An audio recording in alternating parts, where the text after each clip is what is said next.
Bonsoir à tous, il est 23 heures sur RTI 1 et vous suivez le dernier journal. Agenda du Premier ministre Patrick Kachi recevait ce vendredi à Abidjan Thomas Buberl, directeur général d'AXA. Le chef du gouvernement a aussi reçu son homologue de la République du Congo, Anatole Koliné Makosso. Nous y reviendrons largement en début d'édition. La semaine nationale de la propriété sera effective ce samedi sur l'ensemble du territoire national. Le lancement officiel de l'opération a eu lieu ce vendredi dans la commune d'Abobo, une opération qui intervient une semaine avant la fête de l'indépendance de notre pays qui va souffler sa 62e bougie. Faut-il légaliser la polygamie en Côte d'Ivoire? C'est la proposition de loi qui divise la société ivoirienne depuis quelques semaines déjà. Dans cette édition, la réaction de certains guides religieux et bien sûr des traditionalistes. Merci de votre fidélité à RTI 1. Je vous le disais il y a quelques instants, le directeur général d'AXA, un groupe spécialisé dans l'assurance, s'intéresse à la Côte d'Ivoire et entrevoit des investissements dans le domaine de la santé. Thomas Buberl a été reçu ce vendredi par le Premier ministre. Patrick Kachi a aussi accordé une audience à son homologue de la République du Congo. Avec Anatole Koliné Makosso, les échanges ont porté sur le renforcement de la coopération entre les deux pays. Tous les détails avec Alexis Ouetraogo. C'est l'une des retombées de la récente mission du Premier ministre au Forum économique mondial de Davos en Suisse. La visite en Côte d'Ivoire du patron du groupe AXA, spécialisé dans l'assurance. Le pays est en grand développement, notamment sur une partie qui nous concerne beaucoup, la santé, et on veut vraiment discuter ensemble qu'est-ce qu'on peut faire ensemble pour développer la santé en Côte d'Ivoire. Depuis sa création en 1985, le groupe s'est imposé comme une référence mondiale présente dans 64 pays avec près de 107 millions de clients. On a certainement un grand focus sur la santé en Afrique en général. On a commencé ça à l'époque en Égypte, en Nigeria aussi, avec un système qui dépasse l'assurance parce qu'on a créé des cliniques pour vraiment soigner les patients complètement. Et ça a beaucoup plu aux patients et en plus, on aide les pays de construire une partie de l'infrastructure médicale.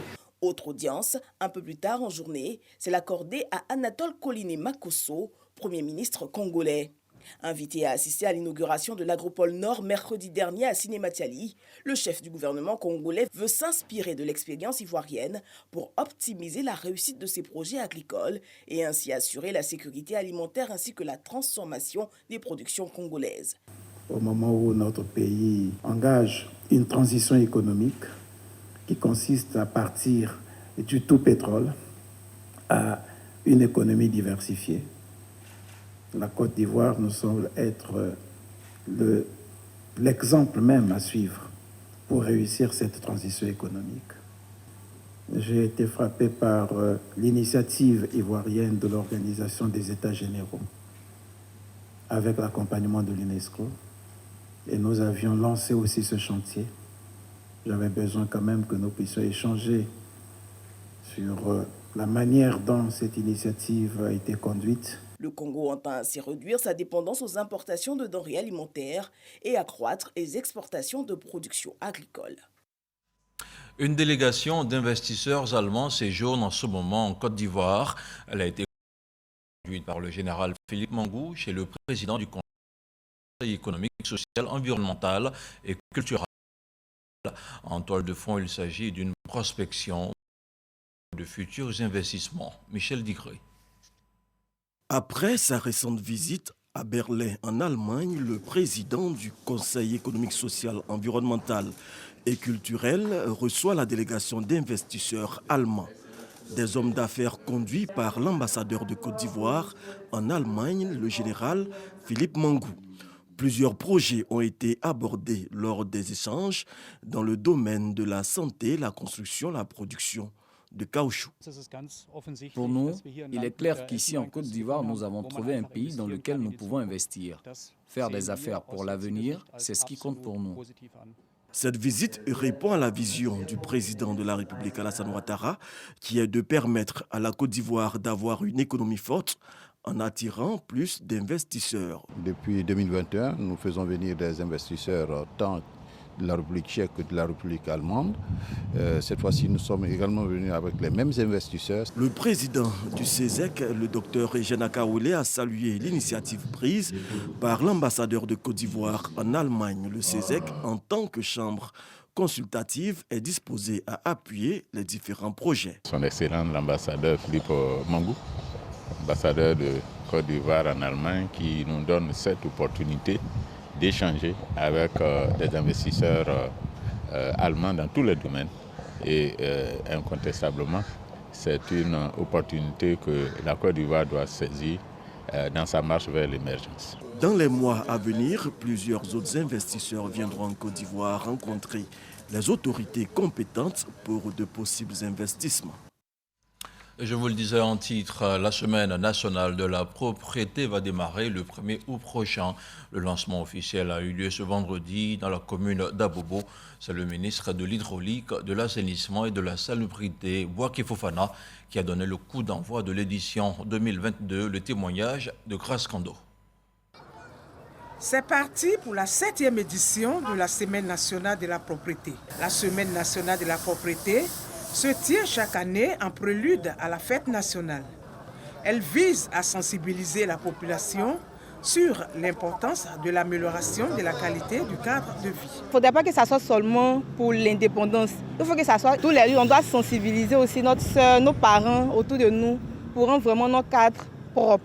Parce que la propriété est vraiment très très importante pour nous, pour la santé surtout. Pour ce qui concerne notre cadre de vie, bien avant même le 7 août, nous on a pour habitude de tenir sain notre cadre de vie. Étant donné que le 7 août c'est une fête nationale, on s'arrangera à maintenir toujours propre en nettoyant les rues devant nos maisons. La Semaine nationale de la propriété se tient du 1er au 6 août.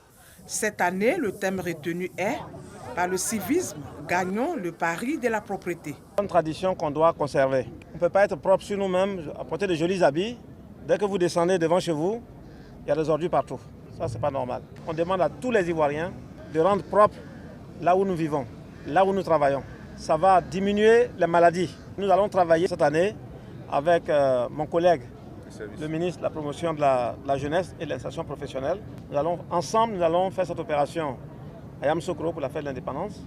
La cérémonie officielle de la 7e édition de la Semaine nationale de la propriété est prévue le samedi 6 août à Yamoussoukro, suivi de l'opération Grand Ménage spéciale Indépendance.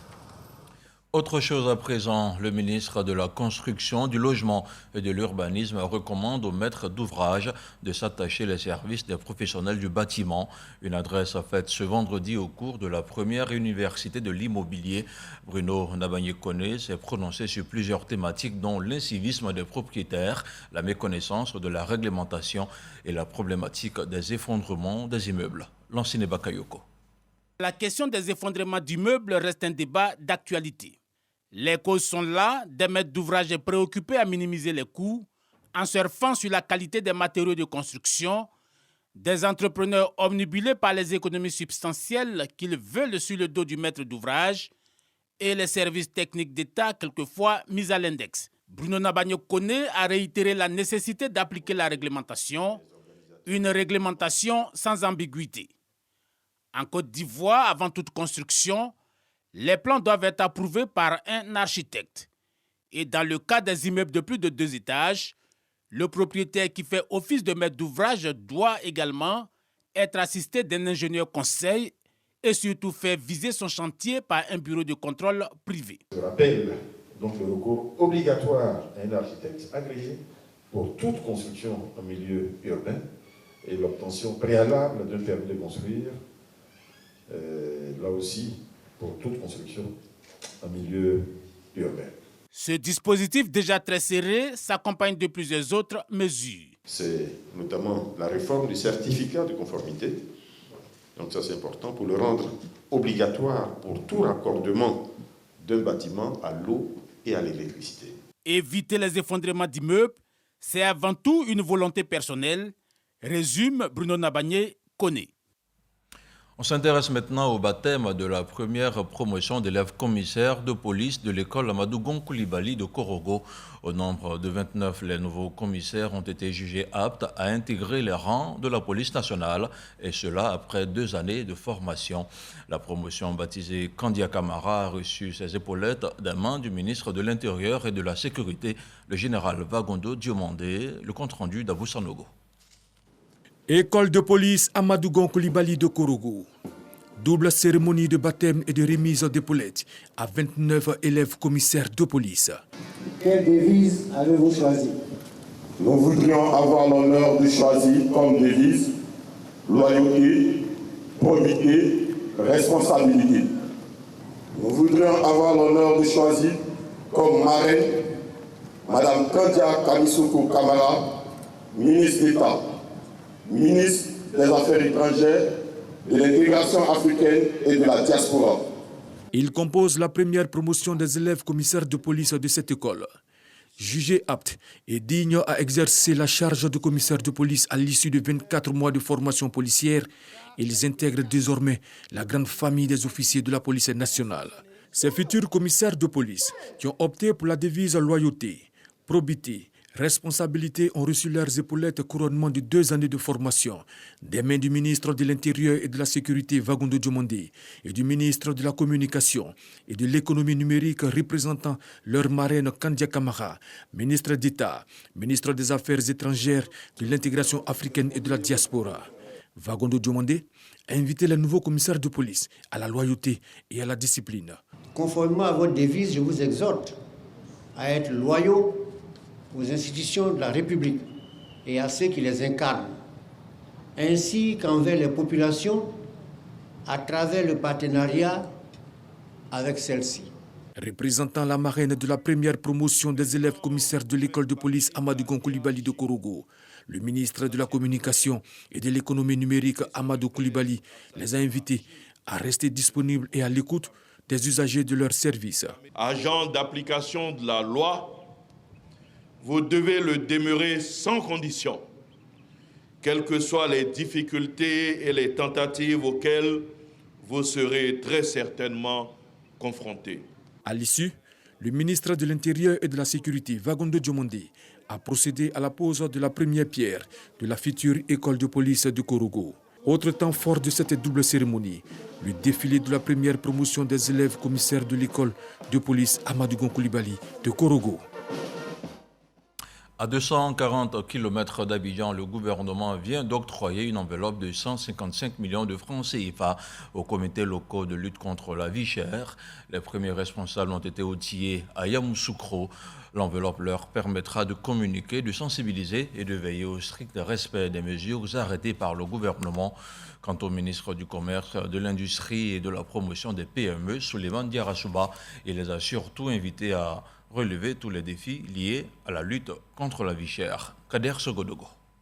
L'apport des comités locaux de lutte contre la vie chère est inéluctable. 31 comités au total. Chaque comité est présidé par un préfet secondé par le directeur régional du commerce de sa localité. Ce sont ces personnes ciblées qui sont outillées à Yamoussoukro en vue de la réussite de leur mission. Cet atelier avait pour but de présenter les mesures qui ont été adoptées par le gouvernement aux différents préfets, de les mettre en mission dans leur région, dans leur localité, pour qu'ils s'assurent de l'effectivité, de l'application des mesures dans leur zone. L'engagement du gouvernement dans la lutte contre la vie chère se traduit par un chèque de 155 millions de francs CFA en raison de 5 millions de francs CFA par comité. Les attentes sont nombreuses pour le bien-être des populations. Souleymane Diarra-Souba y tient. Toutefois, nous ne pouvions atteindre ces résultats si nous, soldats de la lutte contre la vie chère, sommes démunis sans le moindre soutien de notre mandat. C'est donc pour avoir pris la pleine mesure de votre rôle crucial dans cette lutte et des difficultés tant matérielles que financières, dans l'exercice de votre mission, que nous avons sollicité du gouvernement, notamment de M. le Premier ministre Patrick Achi, à l'effet d'allouer un appui financier. Le ministre du Commerce, de l'Industrie et de la Promotion des PME, Souleymane Diarra-Souba, entend À travers le conseil exécutif de lutte contre la vie chère, avec à sa tête Dr Anis Didi Bakone, sillonné les 31 régions du pays pour la réussite de la mission. Le président de la COP15 sensibilise lui aussi contre la cherté de la vie. Alain Richard Donwayi a choisi pour sa première sortie la région de la Nawa, une grande zone productrice de cacao qui subit les effets dévastateurs de la déforestation. Aux populations et aux producteurs de cacao, il a appelé à une prise de conscience collective pour lutter contre la famine. Sam Konan. Le président de la COP15, Alain Richard Donwayi, a soubré dans la région de la Nawa pour rencontrer les populations. Objectif, expliquer les enjeux de sa mission en tant que président de la COP15 et par la même occasion sensibiliser les producteurs à une prise de conscience. Aujourd'hui en Côte d'Ivoire, on se plaint de la vie chère. On aura beau accuser nos gouvernements, on aura beau accuser nos États, mais les premiers responsables, c'est nous-mêmes. Comment est-ce que nous faisons notre agriculture? Est-ce que nous faisons attention à ne pas gaspiller l'eau? Est-ce que nous faisons attention à ne pas détruire les forêts? Est-ce que nous faisons attention à notre environnement? Mon travail, c'est de faire en sorte que tout le monde dans le monde entier prenne conscience. Le président de la COP15 n'a pas choisi par hasard Soubré pour sa première sortie à l'intérieur du pays. Il veut d'abord engager ses parents de cette grande zone productrice de cacao dans la réussite de sa mission. Message perçu est 5 sur 5 par les populations. Nous, au niveau de la Nawa, la zone productrice de cacao, je pense que le choix du président n'a pas été un choix hasardeux parce que il faut que la lutte contre la sécheresse doit partir de la région de la Nawa. Toute la Nawa, sans réserve, s'engage. Bien avant ça même, la Nawa s'est engagée à faire des plantes d'arbres pour lutter vraiment contre la désertification. Le président de la COP15, Alain Richard Donwayi, annonce plusieurs autres missions de sensibilisation sur les néfastes de la désertification et la sécheresse à l'intérieur et à l'extérieur du pays dans les tout prochains mois. La nuit aura été longue pour les équipes du ministère de la Femme, de la Famille et de l'Enfant. Au cours d'une opération de ratissage, au moins 200 enfants ont été retirés des rues d'Abidjan. L'opération baptisée « Zéro enfant dans la rue » vise à offrir à ces derniers une prise en charge sanitaire, psychologique et socio-professionnelle. On fait le point avec nos reporters Didier Nguissan et Godefroy Okambawa. Il est 3h54. Ce vendredi du 29 juillet 2022, dans la fraîcheur de la nuit, des enfants qui dorment à la belle étoile. Ils sont pour la plupart abandonnés par leurs parents et laissés à leur propre sort. 4h39, nous sommes dans la commune de Cocody, aux environs du terminus 81-82 de la Sotra. Ici, les enfants sont réveillés de leur sommeil par la ministre Nassénéba Touré, ministre de la Femme, de la Famille et de l'Enfant, pour leur apporter assistance. Sincèrement, quand je vous vois sur le terrain comme ça, moi, ça me touche profondément. Vraiment, je vous encourage. Je n'ai pas les moyens, mais je n'ai que ma parole, vraiment, pour vous soutenir. On voudrait que vous soyez nos yeux, que vous soyez nos partenaires. Quand il y a des enfants, que vous nous informez pour que nous puissions récupérer ces enfants, les soigner d'abord, savoir quel est leur problème, voir ceux qu'on peut remettre dans leur famille et puis voir ceux qui n'ont plus de famille, trouver des familles de placement, d'autres qui sont 14 ans, 15 ans, les former et puis les réinsérer dans la société. Cette opération est éclatée dans plusieurs communes avec des collaborateurs de Nassénéba Touré. Sur le balcon de cette pharmacie dans la commune de Marcory, une dizaine d'enfants, dont des filles, sont invités à rejoindre le cas de ramassage. Certains hésitent, d'autres prennent même la fuite, mais finissent par revenir à la raison. À bord du car, le doute laisse la place à la décrispation.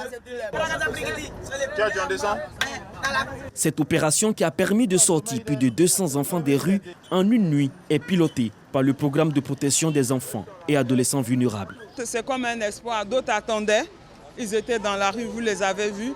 D'autres sont réticents parce que peut-être ils sont déjà allés dans des centres, ils n'ont pas été bien traités.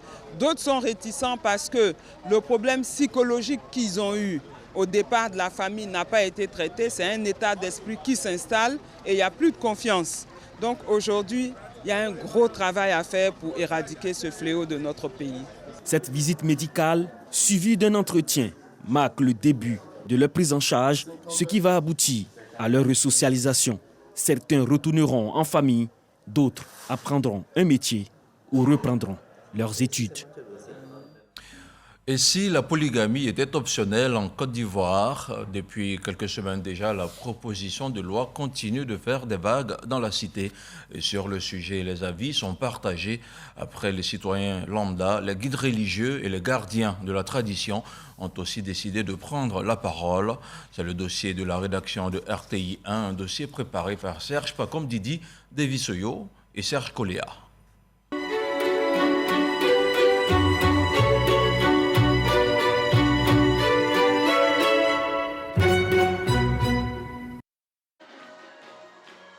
Centre missionnaire de la parole révélée, un des nombreux lieux de culte de la commune de Cocody.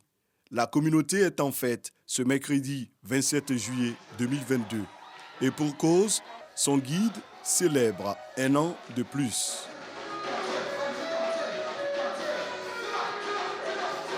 Au sein de cette assemblée, on peut remarquer la présence discrète de 4 femmes. Ce sont les épouses du prophète Jean-Pierre Zungrana. Il en a 5, il est donc polygame. Bon, j'ai plusieurs femmes. J'ai plusieurs femmes parce que je ne vais pas te dire le nombre de femmes que j'ai parce que ce n'est pas sûr que la liste soit encore exhaustive. Si je vis avec 5 femmes au moins. Celui qui se fait appeler le messager de l'Alliance explique le sens de sa situation matrimoniale. Une conduite qui lui aurait été dictée par Dieu lui-même. Puisque Dieu m'a demandé de mener cette vie de polygamie à travers laquelle il va me donner des instructions, donc des enseignements, il m'a d'abord mis dans la condition de la sagesse. Aujourd'hui, c'est devenu une vie paisible, comme si je vivais avec une seule femme ou bien si je vivais seul même. Polygamie optionnelle, la proposition de loi du député Yacouba Sangaré interpelle et questionne les religieux dans toute leur diversité. Dieu nous dit, mariez-vous à une femme, à 2 femmes, à 3, jusqu'à 4. Si vous, maintenant, vous avez les moyens. Ça, c'est tellement important. Lorsque vous avez une femme, si vous connaissez une autre femme que vous aimez, alors Dieu dit, au lieu de cacher cette femme et surtout sa progéniture, il faut légaliser votre union devant Dieu aussi. Si vous pouvez la mettre dans les mêmes conditions qui sont accordées à la première femme, alors, en ce moment-là, Dieu vous dit, vous pouvez y aller. Le projet de loi ne s'accommode pas à toutes les chapelles. L'Église tient sa position de la loi divine, du décret divin qui dit que « Homme, tu quitteras ton père et ta mère et tu t'attacheras à ta femme et plus d'eux, vous ne ferez plus qu'un. » Désormais, dans cette institution matrimoniale, vous n'êtes plus deux individus, non, mais vous ne formiez qu'une seule chair. Comment peut-on devenir seule chair quand on est 3 ou 4, voire 5?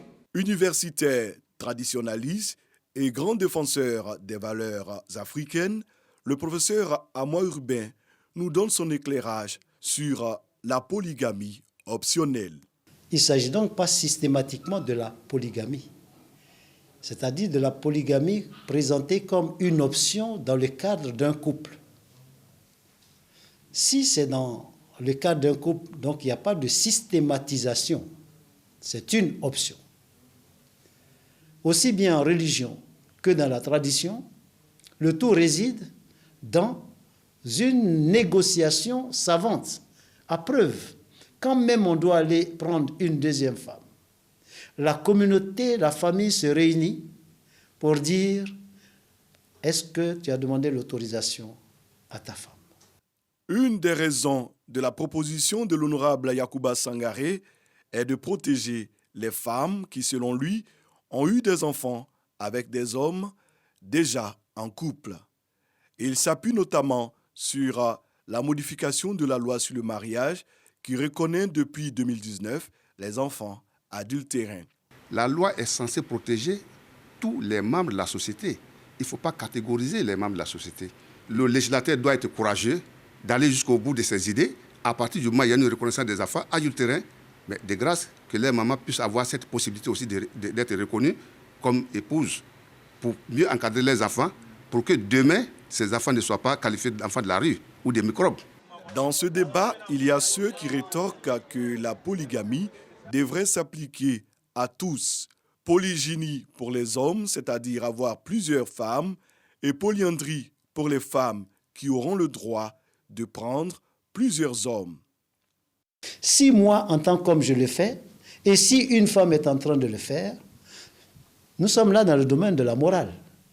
Mais il ne m'appartient pas de condamner. Il ne m'appartient pas d'apprécier. À chacun son choix. Au départ, tout va choquer. Si par extraordinaire d'autres le font, les gens vont assumer comme des femmes aussi assument la polygamie des hommes. Donc moi je dis, une société évolue et il y aura du tout dedans. Il y aura des femmes qui vont le faire pour dire, je vais montrer aux hommes que je peux m'amuser avec des hommes aussi. Si elles le font, elles vont assumer. Mais ça sera difficile. Comme on peut le constater, les débats sont animés et conduisent parfois à des perspectives qui pourraient bouleverser les habitudes de vie. Pour l'heure, nous en sommes au stade de proposition. Une proposition qui sera certainement passée au peigne fin par le Conseil constitutionnel. Dossier vide ici, à revoir sur RTI 1. On s'intéresse maintenant au point de la situation de la Covid-19 au 29 juillet.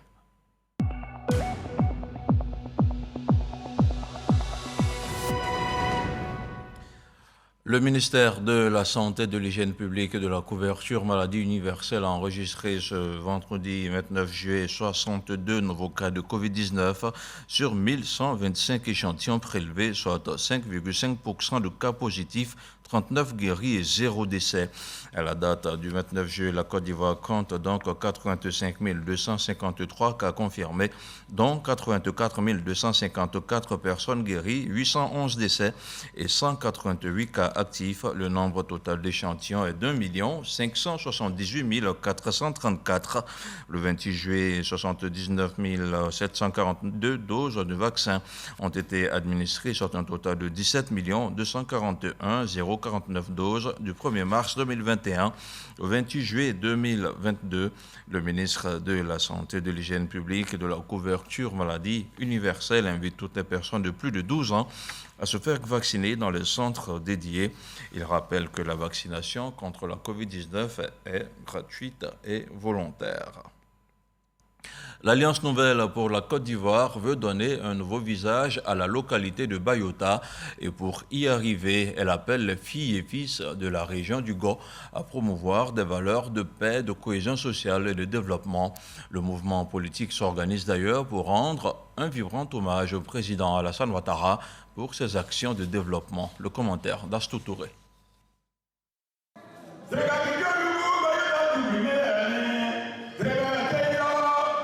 S'unir pour bâtir. C'est autour de ce slogan que les jeunesses de la localité de Bayota et des villages environnants se sont réunis pour faire le point des préparatifs de la cérémonie d'hommage qu'elle organise en l'honneur du président de la République, Alassane Ouattara.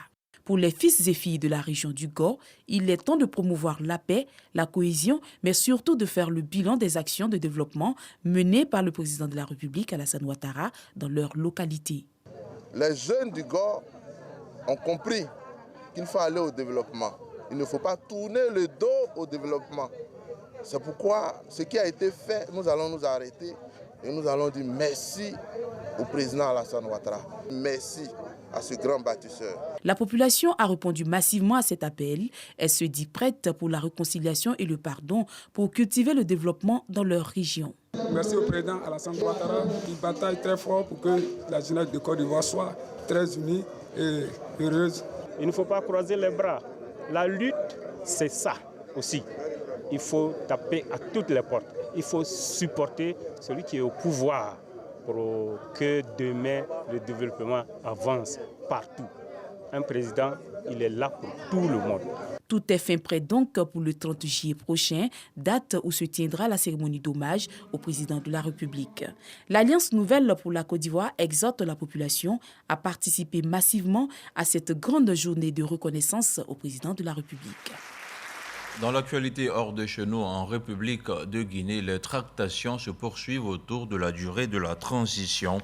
Umaro Sissoko Embalo, président de la Guinée-Bissau et président en exercice de la CEDEAO, a affirmé jeudi avoir convaincu la junte guinéenne de ramener la durée de la transition à 24 mois. Une information que n'a pas confirmée la junte, qui évoque plutôt 36 mois. Les autorités guinéennes qui invitent d'ailleurs la CEDEAO à se pencher sur le contenu de la transition et non sur sa durée. Et voilà, on referme tout et on se dit à demain pour une nouvelle édition d'Information. Bonsoir.